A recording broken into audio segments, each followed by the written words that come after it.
शंकर भगवान की जय। मित्रों, आज हम जानते हैं सोमनाथ ज्योतिर्लिंग के बारे में। सोमनाथ ज्योतिर्लिंग जिनकी स्थापना चंद्रमा ने की और चंद्रमा उनकी आराधना से रोग मुक्त हुए।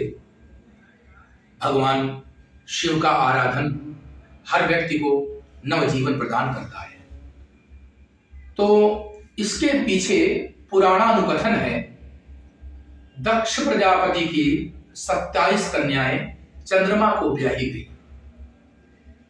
चंद्रमा सर्वाधिक प्रेम रोहिणी से करते थे और अन्य 26 कन्याओं की उपेक्षा करते थे। इससे परेशान होकर के दक्ष की 26 पुत्रियों ने दक्ष प्रजापति से यह शिकायत की कि हे पिताश्री, हमें चंद्रमा के द्वारा पति का प्रेम प्राप्त नहीं होता, सारा प्रेम वो रोहिणी दीदी के ऊपर ही लुटा देते हैं।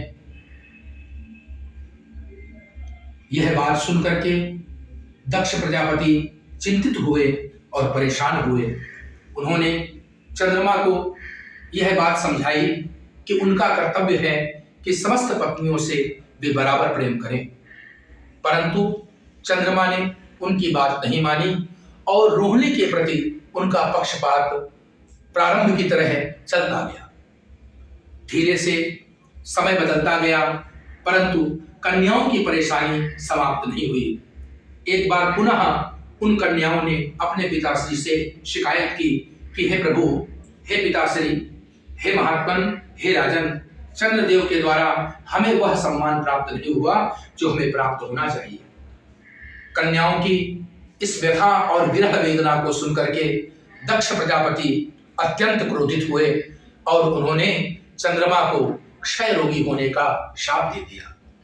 कहने लगे, जिस आभा और जिस देश के अधीन होकर के तुम इतने मतवाले हो गए हो, तुम्हारी वह आभा और वह तेज नष्ट हो जाएगा। चंद्रमा के तेजहीन होते ही संपूर्ण सृष्टि रस से विलुप्त हो गई, अर्थात औषधियों में, वनस्पतियों में, शाक सब्जियों में जो रस पड़ता था वो समाप्त हो गया। सभी देवी देवता व्याकुल होकर के ब्रह्मा जी की शरण में गए। ब्रह्मा जी ने चंद्रमा को शिव आराधन के लिए प्रेरित किया और चंद्रदेव भगवान शिव की तपस्या में संलग्न हो गए। भगवान शिव अत्यंत शीघ्र संतुष्ट हो जाते हैं, प्रसन्न हो जाते हैं, इसलिए उनका एक नाम आशुतोष भी है। चंद्रमा के सामने आकर के प्रकट हुए और बोले, क्या वरदान चाहिए? तो चंद्रमा ने अपनी सारी व्यथा भगवान श्री शंकर को बताई और कहा कि हे प्रभु, मुझे शाप मुक्त करिए।